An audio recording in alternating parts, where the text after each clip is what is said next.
자, 설교 제목 한번 따라서 봅니다. 사촌이 땅을 사면 배가 아프다. 다시 한번 해봅니다. 사촌이 땅을 사면 배가 아프다. 자, 우리 속담에 사촌이 땅을 사면 배가 아프다는 말이 있어요. 남이 잘 뛰면 왠지 모르게 질투가 나고 쏘가지가 뒤틀려지는 것을 빗대어 하는 말입니다. 사울왕이 다윗을 향하여 엄청난 질투와 뒤틀리는 쏘가지를 지금 부리고 있습니다. 다윗을 죽이려고 어전 회의를 열고 또 다윗을 향하여 직접 단창을 던지기까지 합니다.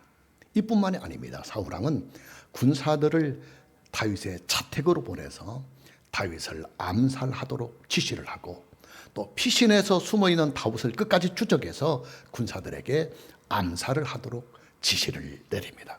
그러나 사울왕의 이런 모든 시도들은 다 실패로 돌아갑니다.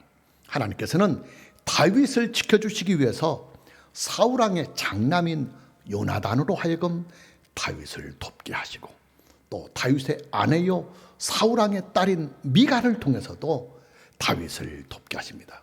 또한 하나님께서는 다윗을 암살하려고 추격해 오는 사울왕의 병사들을 성령으로 감동을 해서 다윗을 죽이지 못하도록 하시고 또 이제는 사울왕이 직접 병사들을 이끌고 다윗을 죽이려고 시도를 하자 이번에는 사울왕을 직접 성령으로 감동을 시켜서 다윗을 죽이지 못하도록 적극적으로 대처를 해 나가십니다.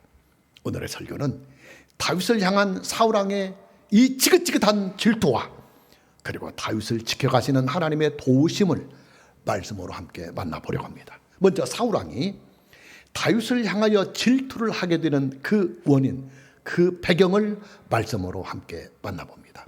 소년 다윗이 블레셋의 골리앗 장군을 물리친 후에 소년 다윗은 일약 국가적인 영웅으로 떠오르게 됩니다.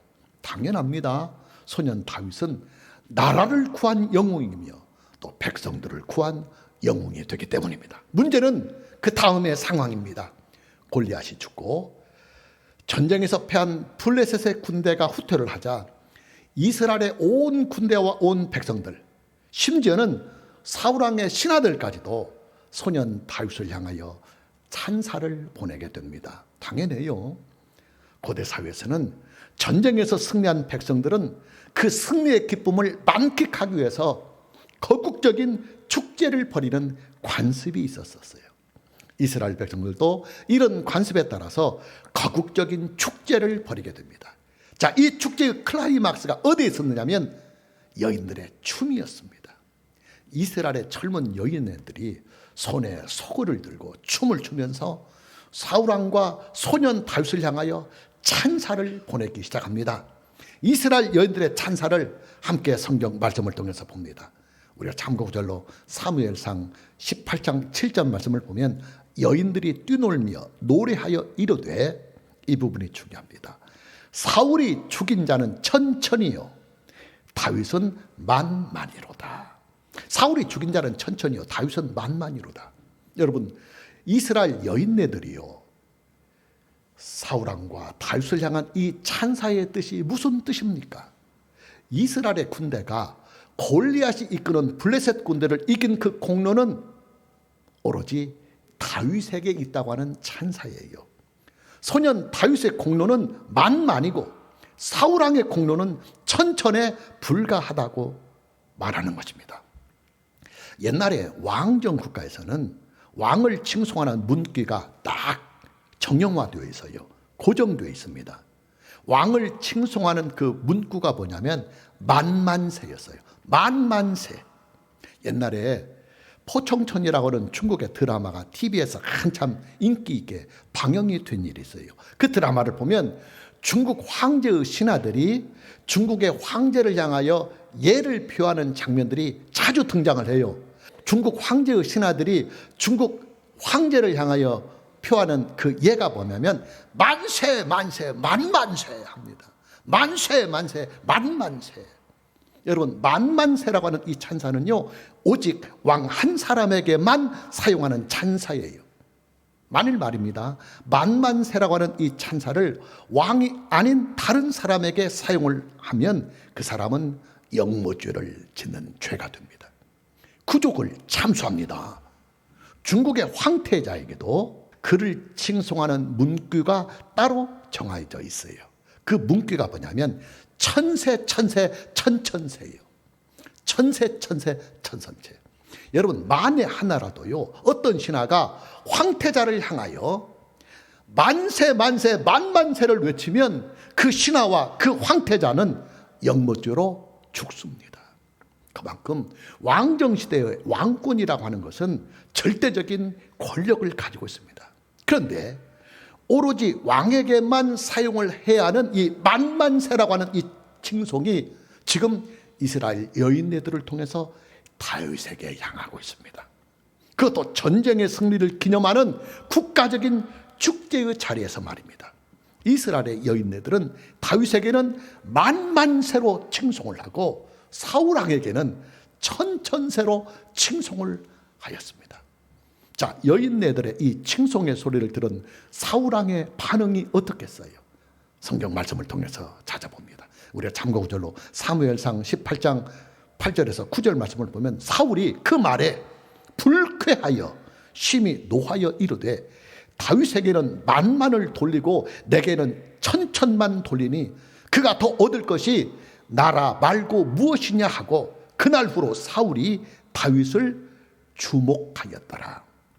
사울왕은 다윗을 향한 이스라엘 여인네들의 이 칭송의 소리를 영모로 보고 있다는 말이에요. 사울왕은 이때부터 다윗을 향하여 편집성 인격 장애를 가지게 됩니다. 다윗을 필요 이상으로 시기하고 질투하며 다윗의 충성심을 심히 의심을 하게 됩니다. 그리고 그 의심이 정도에 지나치게 되자 급기야는 귀신에 들리고 맙니다. 우리가 참고구절로 다시 사무엘상 18장 10절에서 11절 말씀을 보면 그 이튿날 하나님께서 부리시는 악령이 사울에게 힘있게 내림에 그가 집안에서 정신없이 떠들어대므로 다윗이 평일과 같이 손으로 수금을 타는데 그때 사울의 손에 창이 있는지라 그가 스스로 이르기를 내가 다윗을 벽에 박으리라 하고 사울이 그 창을 던졌으나 다윗이 그의 앞에서 2번 피하였더라 그랬습니다. 사무엘상 18장 10절 말씀을 참고구절로 보면 그 이튿날 하나님께서 부리시는 악령이 사울에게 임하였다. 사울에게 힘있게 내렸다는 말씀이 나와요. 이 말씀은 히브리어 성경 원문을 직역한 말씀입니다. 그러나 이 말씀은 직역을 하는 것보다는 의역을 하는 것이 기독교 교리적인 차원에서 더 좋은 번역입니다. 여러분, 하나님께서 부리시는 악령이라고 하는 이 말씀은요, 하나님께서 악령을 직접 부리셔서 그 악령이 사울에게 들어가게 하셨다는 말씀이 전혀 아니에요. 이 말씀은 악령의 역사도 넓은 의미에서 볼 때는 하나님의 주권과 하나님의 섭리 안에서 행해지는 일이다, 그런 말이에요. 하나님의 주권과 하나님의 섭리 안에서 사울왕은 이렇게 그 스스로가 영적으로 병들어 가고 있었던 것입니다. 저는 목회를 하면서 편집적인 인격 장애를 앓고 있는 분을 위해서 여러 날을 기도해 준 일이 있어요. 그분은 40대 후반에 아주 깔끔하고 단아하고 이쁘고 똑똑한 여인입니다. 그 여인은 아주 심하게 편집적인 인격 장애를 앓고 있었습니다. 그 원인이 어디에 있었느냐? 남편의 외도 때문이었습니다. 그 여인의 남편은 국가 공무원이었는데 술집 여자를 만나서 몇 년 동안 외도를 했다고 합니다. 그 사실을 알게 된 그 여인은 남편에 대한 배신감과 불신이 커지기 시작을 했고 급기야는 병적인 편집 증세까지 나타나게 된 것입니다. 그 남편분이 제게 아내를 데리고 와서 치료를 부탁하고 상담을 부탁하면서 자기의 부정한 일들을 솔직하게 고백을 하고 아내의 치료를 위하여 자기가 할 수 있는 일은 다 하겠노라고 제발 저보고 상담도 좀 해주고 기도도 좀 해주고 마음의 상처도 좀 말씀으로 잘 이렇게 위로해서 좀 치료해달라고 정중하게 부탁을 해와서 그분의 아내와 여러 날들을 함께 대화를 나누면서 함께 기도를 했던 일이 있어요. 교회에 다니는 사람들은 이 여인과 같은 증세가 나타나면 보통 저 여자 귀신 들렸다, 그런 표현을 합니다. 부분적으로 전혀 틀린 말은 아니지만 그러나 조심해야 합니다. 왜냐?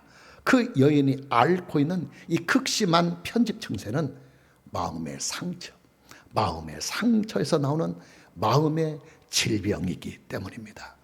여러분, 신구약 성경이 기록된 그 당시의 시대는요, 의학적인 분야에서 정신의학의 분야는 전혀 연구가 되지 못한 시대였어요. 당연히 그런 시대는 정신적인 질병, 마음의 병이 생기게 되면 을에 다 귀신 들렸다, 그렇게 말을 했던 것입니다. 성경의 기록은 성경을 기록한 저자들이 있어요. 그리고 성경을 기록한 그 저자들은 상당 부분 그 시대의 관습과 그 시대의 문화와 전통에 따라서 성경을 기록했습니다. 자, 무슨 말이냐면 정신적인 질병을, 마음의 상처로부터 오는 마음의 깊은 병을 무조건 귀신이 들렸다고 몰아가는 것은 아주 무식한 신앙이라는 말입니다. 사울왕의 편집 증세는 아주 심했던 것 같습니다.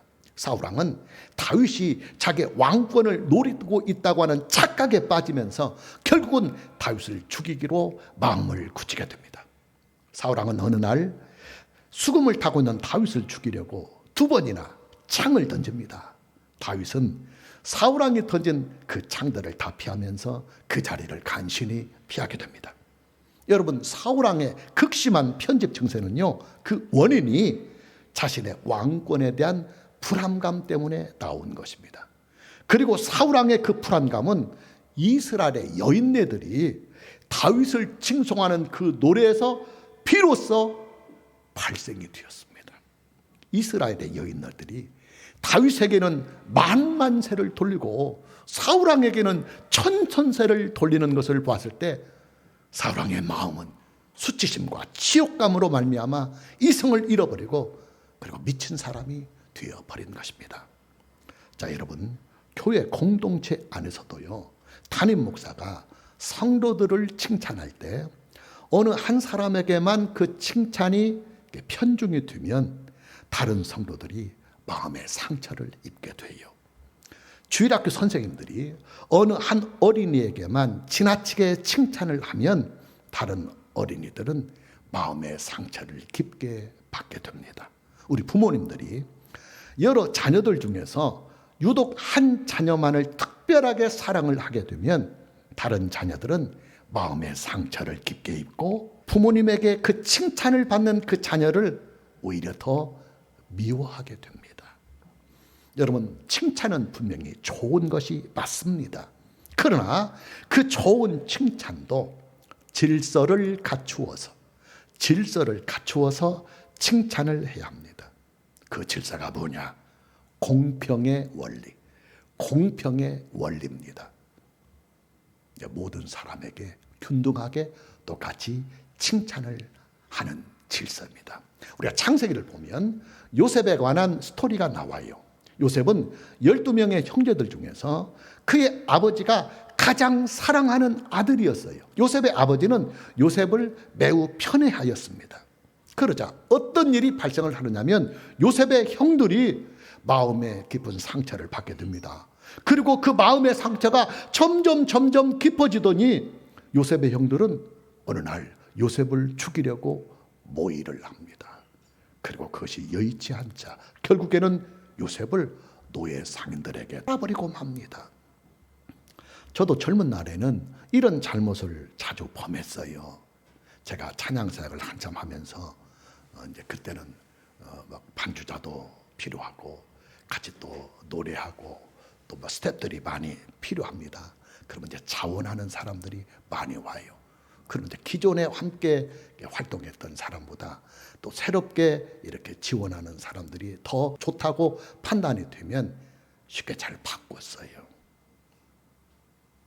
분명하게 말씀을 드리지만 그건 제가 잘못한 일이 맞습니다. 일도 중요하지만 일보다도 더 중요한 것은 사람의 인격에 대한 존중이기 때문입니다. 지금은 저도 이제 좀 내공이 좀 많이 쌓여서 그런 잘못들은 범하지 않아요. 저도 젊은 날에는 교회에서 이렇게 일을 할 때 뭐 성탄절이나 이런 거 이렇게 어린이들 뭐 준비도 하고 그러잖아요. 우리 전도사님에게 제가 꼭 사과를 한번 하고 싶은 말이 진짜 옛날부터 있었어요. 뭐냐면 주일학교 어린이들께 가르치고 그럴 때 조금 실수하면 저는 그 꼬라지를 못 봤어요. 왜냐하면 그거 좀 이렇게 잘 준비해서 하나님께 막 예배드리고 하는 거 발도 못 맞추냐. 예를 들어서 우리 결혼식장에 그 신부가 입장할 때 딴딴따다 하면 발을 맞아요. 딴딴따다. 근데 그거 발 안 맞추면 어색하잖아요. 처음에 예를 들어서 이제 성탄절 그 예배 때 촛불을 들고 어린이가 이렇게 케이크를 들고 입장하는 그게 있어요. 우리 전도사님한테 이제 그 아이한테 그걸 시청하라고 그랬는데 아이가 잘 못 맞추죠. 반주에 이렇게 맞춰서 나는 그거 조금만 연습하면 될 것 같은데 딱 보니까 안 맞아 막 그리고 막 촛불이 꺼지고 막 이러는 거야. 근데 전도사님한테 눈총을 좀 주지요. 그런 것들에 대하여 그때는 일만 생각했는데 제가 나중에 이제 조금 나이가 들고 성숙하고 그러면서 내가 그때 이런 부분에 대하여 전도사님한테 매우 인격적으로 잘못했다. 이제 예배를 드리다가 성도들 이렇게 졸거나 그러면 막 혼냈어요. 근데 그거 잘못한 거 맞거든요. 맞습니다. 그분들 상처받아요. 목회란 일의 성과를 높이는 것이 목적이 아니라 사람을 세우는 것이 목회의 목적입니다. 몇 년 전에 선배 목사님들과 저보다 훨씬 더 목회도 오래 했고 교회도 크게 하고 노예나 총회에서 크게 활동을 하는 대선배 목사님들과 차를 마시면서 교제를 하다가 어떤 목사님이 이런 넋두리를 해요. 그 목사님이 담임을 하고 있는 교회에 영상실에서 영상 작업을 도와주는 청년이 있는데 거기서 이제 핸드폰으로 이렇게 막 해찰을 하겠지요. 그러다가 제때 영상이 올라오지 못하니까 목사님이 이제 여러 번 참다가 어느 날 크게 화가 나가지고 설교를 하다가 그 청년을 향해서 공개적으로 크게 혼을 냈다고 그래요. 자, 결과가 어떻게 나타났느냐? 그 다음 주부터 그 청년은 교회를 나오지 않는다고 그래요. 제가 그 말을 듣고 그 선배 목사님에게 저보다 훨씬 더 목회도 오래 했고 또 학교도 선배고 나이도 선배고 교회도 크게 목회하고 그리고 또 총회나 노회에서도 저보다 훨씬 더 일을 많이 하시는 앞서가시는 분이십니다만 제가 그 목사님에게 이런 말을 했어요. 목사님, 그 목사님이 좀 심하셨어요. 목사님이 잘못한 것 맞습니다. 지금이라도 그 청년에게 전화해서 사과하고 미안하다고 사과하고 그 청년의 상처받은 마음을 좀 보듬어 줘야 합니다. 그리고 가능한 한 그 청년을 만나서 위로해서 교회 다시 나오도록 그렇게 해주는 것이 맞습니다. 왜냐? 목회란 일의 능률이 목적이 아니라 사람을 세우는 것이 목적이 되기 때문입니다. 사무엘상 19장을 가보면 사울왕의 편집 증세는 더욱더 심해집니다. 사울왕은 개인적으로 다윗을 죽이는 일이 쉽지 않게 되자 이제는 국가 권력을 사용을 해서 공개적으로 다윗을 죽이려고 합니다. 본문 1절 말씀을 보면 사울이 그의 아들 요나단과 그의 모든 신하에게 다윗을 죽이라 말하였다. 본문 1절 말씀을 보면 사울이 그의 아들 요나단과 그의 모든 신하에게 다윗을 죽이라 말하였다는 말씀이 나와요. 사울왕이 황태자인 요나단과 신하들을 다 어전에 불러다 놓고 어전 회의를 통해서 공식적으로 야, 이건 국가적인 차원에서 다윗 죽여야 된다. 이렇게 선포를 했다는 말이에요. 사울왕의 편집 증세는 날이 갈수록 더욱더 심해져 갑니다. 그리고 사울왕은 어느덧 악령으로 사로잡히게 됩니다. 성경은 이런 경우를 보통 귀신이 들렸다 이렇게 표현을 합니다. 본문 9절과 10절 말씀을 보면 사울이 손에 단창을 가지고 그의 집에 앉았을 때 여호와께서 부리시는 악령이 사울에게 접하였으므로 다윗의 손으로 수금을 탈 때에 사울이 단창으로 다윗을 벽에 박으려 하였으나 그는 사울의 앞을 피하고 사울의 창은 벽에 박힌지라 다윗이 그 밤에 도피하였다 그랬습니다. 사울왕은 다윗이 수금을 타고 있는 틈을 노려서 단창을 날립니다. 다행히도 사울왕이 날린 단창은 빗나가서 벽에 꽂히고 맙니다. 다윗을 죽이려고 하는 사울왕의 집착은 계속됩니다. 사울왕은 다윗이 살고 있는 자택에 저격수를 보내서 다윗을 저격하려고 다시 시도를 합니다. 다윗은 이제 더 이상 피할 곳이 없게 되자 사울왕이 좀 더 거룩하게 여기고 두렵게 여기는 사무엘 선지자가 살고 있는 땅 라마 나요스로 피신을 하게 됩니다. 그러나 사울왕은 그곳에도 자객을 보내서 다윗을 죽이려고 시도를 합니다. 그것도 3번씩이나 말입니다. 3번이 다 실패로 돌아가자 마지막에는 아예 자기가 직접 병사를 이끌고 사무엘 선지자가 살고 있는 라마 나요스에 쳐들어가서 다윗을 죽이려고 해요. 여러분, 다윗을 죽이려고 하는 사울왕은요 이미 제정신이 아닙니다. 그는 점점 미치광이가 되어가고 있습니다. 성경은 사울왕의 이런 집착과 편집 정생을 악령의 역사로 보고 있습니다. 여러분, 사람의 마음이 깊은 병에 들게 되면요 악령이 틈을 탈 수가 있어요. 악령, 즉 귀신은 사람의 마음이 심히 부패해지거나 악해질 때, 우울할 때, 괴로울 때, 고통을 심히 받을 때 그 마음속에 들어가서 웅크리고 그 사람을 조종하려고 합니다. 지난주에도 말씀을 드렸지만 성경은 사람의 중심을 머리가 아니라 마음으로 보고 있다는 말씀을 이미 드렸습니다.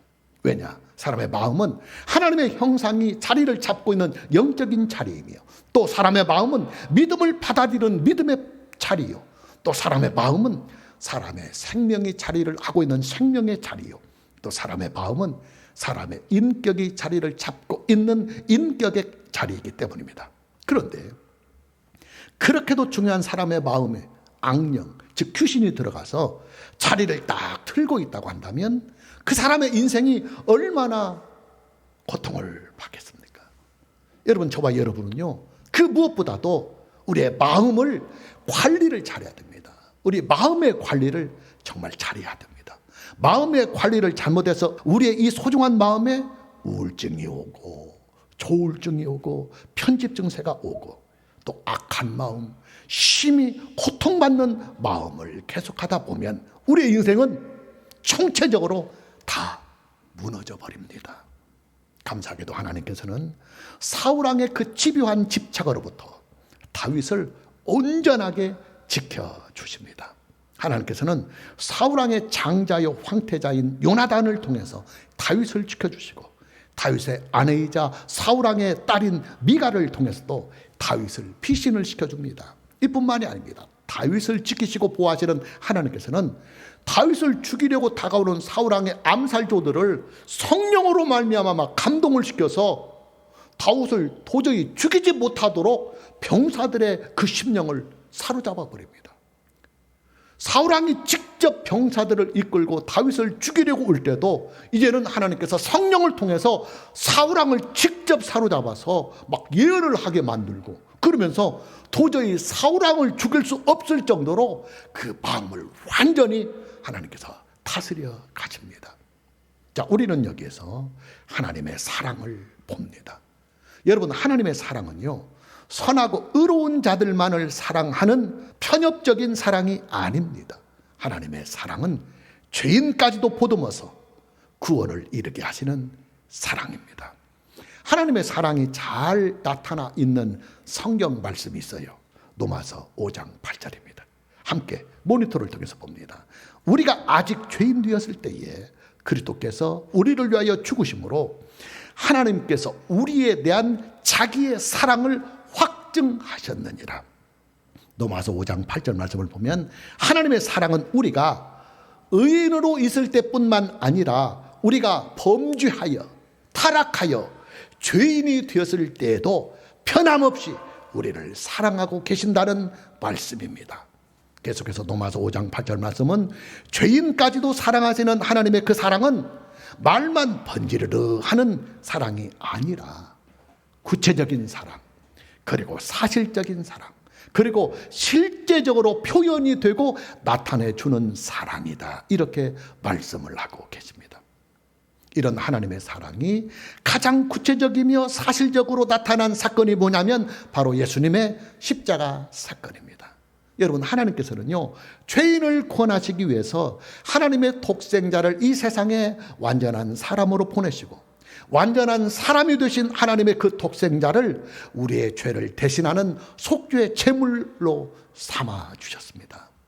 성경은 예수님의 십자가 사건이야말로 우리를 향하신 하나님의 그 사랑을 가장 잘, 그리고 가장 구체적이며 가장 사실적으로 나타내 주신 가장 확실한 하나님의 사랑의 확증, 법적인 증거라고 성경은 말씀하고 있습니다.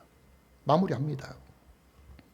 여러분, 사울왕의 인생의 실패는요, 마음을 잘 가꾸지 못한 결과였습니다. 용모나 외모면에 볼 때 사울왕은 단연코 이스라엘의 탑이었습니다. 이스라엘의 탑이었습니다. 그러나 사울왕은 마음의 부패가 심하고 심보가 고약해졌습니다. 그러기에 사울왕은 처음에는 잘 나가다가 나중에는 멸망의 길을 가는 것입니다. 그러나 다윗은 달랐습니다. 다윗은 그 마음이 하나님과 아주 잘 맞아떨어졌습니다. 그러기에 하나님께서는 하나님과 마음이 너무나 잘 맞아떨어지는 다윗을 크게 기뻐하시고 그를 불과 15세 정도 되는 소년의 나이에 자기 왕으로 딱 준비를 하셔서 비록 사울왕의 핍박이 있었지만 그 핍박과 고난을 통하여 왕의 제목으로 신앙과 인격들을 잘 성숙해 가게 하시면서 때가 되면 그를 왕으로 삼고 구약시대 최고로 메시아를, 즉 예수 그리스도를 담는 메시아의 표상으로 그를 사용하신 것입니다.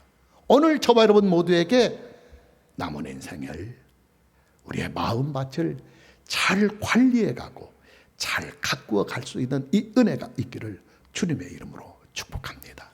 찬양합니다.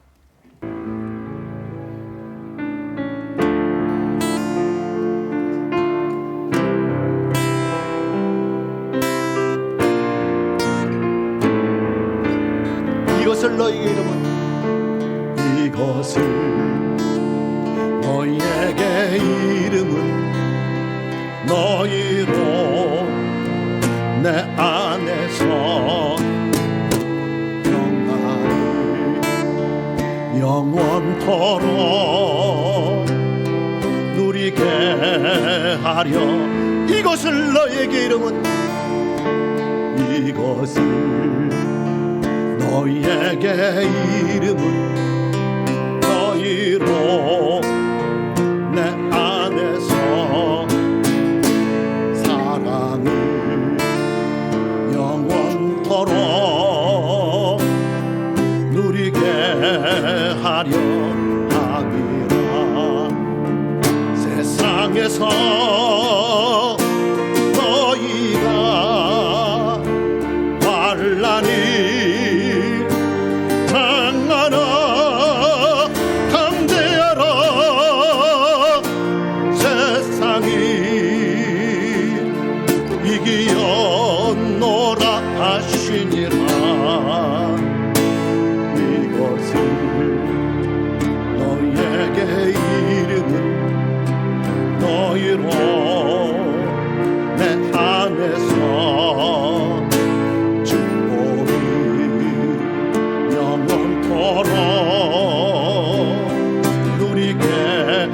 들고 다시 처음부터 고백합니다. 이것을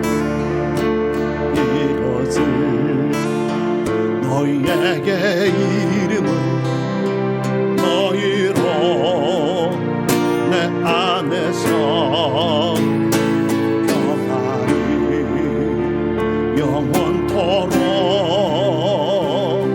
누리게 하려 이것을 너희에게 이름은 너희에게 이름은 너희로 내 안에서 사랑을 영원토록 누리게 하려 합니다. 세상에서 너희가 환난이 당하라 담대하라 세상이 이기었노라 하시니라. 이것을 너희에게 이르는 너희로 내 안에서 축복이 영원토록 누리게. 다시 처음부터 고백합니다. 오른손 들고 이것을 너희에게 이르는 너희로 내 안에서 평안을 영원토록 누리게 하라. 이것을 너희에게 이름은 이것을 너희에게 이름은 너희로 내 안에서 사랑을 영원토록 누리게 하려 합니다. 세상에서 너희가 환난이 당하라 담대하라 세상이 이기었노라 하시니라. 이것을 너희에게 이르는 너희로 내 안에서 축복이 영원토록 누리게. 두 손 높이 들고 세상에서 너희가